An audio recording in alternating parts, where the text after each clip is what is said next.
Assalamualaikum warahmatullahi wabarakatuh. Halo semuanya, kembali lagi di video persiapan kompetisi Sains Nasional KSN 2021 bidang astronomi.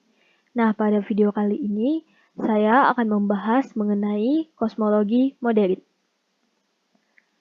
Nah, pertama-tama kita akan masuk ke bagian penelitian. Kosmologi dalam bahasa Yunani yaitu kosmos yang berarti dunia dan logos yang berarti ilmu adalah ilmu yang mempelajari tentang struktur dan sejarah alam semesta berskala besar. Secara khusus, ilmu ini berhubungan dengan asal mula dan evaluasi dari suatu objek. Nah, kedua kita masuk ke dalam prinsip kosmologi modern. Berdasarkan pada teori kosmologi modern, proses terbentuknya alam semesta dapat dikelompokkan menjadi 3 kategori, yaitu yang pertama adalah teori keadaan tetap atau steady state, yang kedua yaitu teori osilasi, dan yang ketiga yaitu teori dentuman besar atau Big Bang. Nah, pada video kali ini saya akan membahas ketiga teori ini. Yang pertama, kita akan membahas mengenai teori keadaan tetap. Teori ini menyatakan bahwa alam semesta ini selalu berada dalam keadaan tetap, dimanapun setiap saat. Teori yang sederhana ini tergoyahkan karena hasil penelitian menunjukkan bahwa pada dasarnya alam semesta ini cenderung mengembang dan tidak tetap. Pendukung teori ini adalah penganut materialisme yang mengikuti aliran etis, seperti Fred Hoyle dan Dennis Sciama.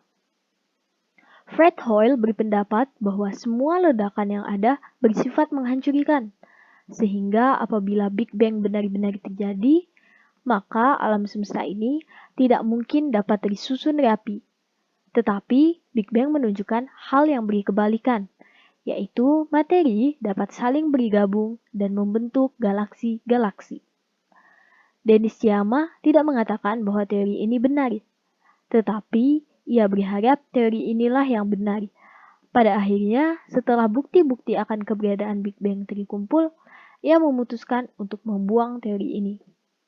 Nah, teori keadaan tetap ini berpendapat bahwa materi terus bertambah ketika alam semesta terus berkembang, dan materi kepadatannya tetap. Nah, seperti gambar berikut. Materi kepadatannya tetap dan alam semesta terus berkembang. Kita lanjut ke yang kedua, yaitu teori osilasi. Teori osilasi mengemukakan pemikiran bahwa alam semesta mengalami 2 siklus, yaitu keadaan mengembang dan memampat.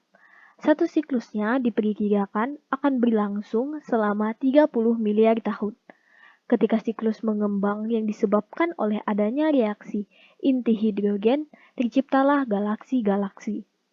Keadaan ini akan terjadi terus-menerus hingga akhirnya bintang-bintang akan mati dan memampat. Kemudian terjadi pengembangan lagi, dan seterusnya. Dalam proses tersebut, tidak ada materi yang hilang maupun tercipta. Materi-materi itu hanya dapat memampat dan merenggang. Teori ini mempertahankan bahwa alam semesta itu terhingga, bukan tak terhingga. Teori ini sempat populer di tahun 70-an, namun sudah ditinggalkan karena bertolak belakang dengan hukum kedua termodinamika. Nah, seperti gambar di bawah ini yang bisa kita lihat, ini terjadi pengembangan dari kecil terus menjadi besar, ini yaitu pengembangan.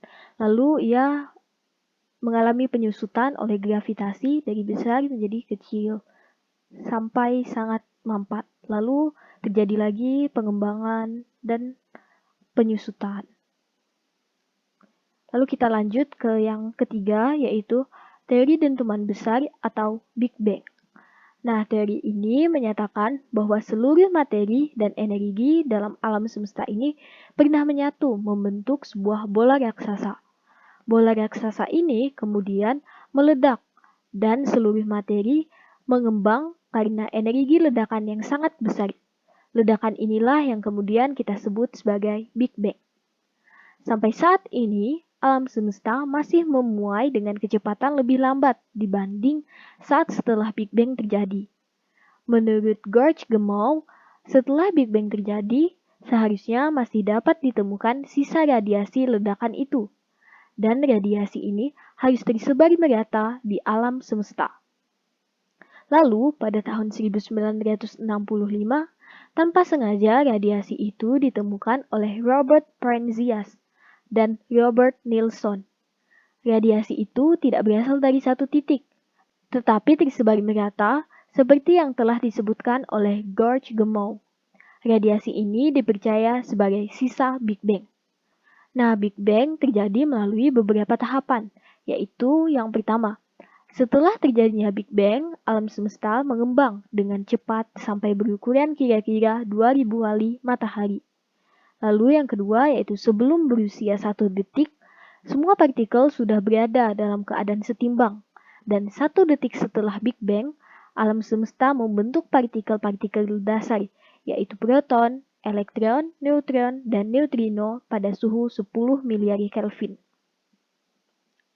Yang ketiga, kira-kira 500.000 tahun sesudah Big Bang, lambat laun alam semesta menjadi dingin, hingga mencapai suhu 3000 Kelvin, dan partikel-partikel dasar membentuk benih kehidupan alam semesta. Nah, yang keempat yaitu gas hidrogen dan helium membentuk kelompok-kelompok gas rapat yang tidak teratur.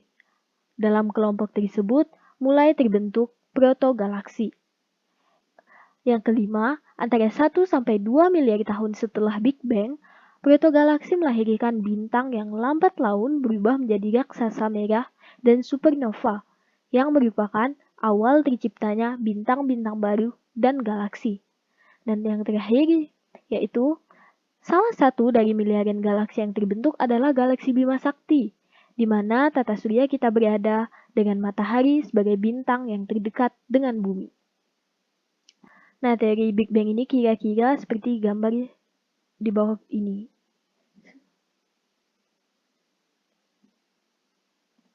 Nah, hanya sekian yang dapat saya sampaikan. Jika terdapat kesalahan, mohon dimaafkan.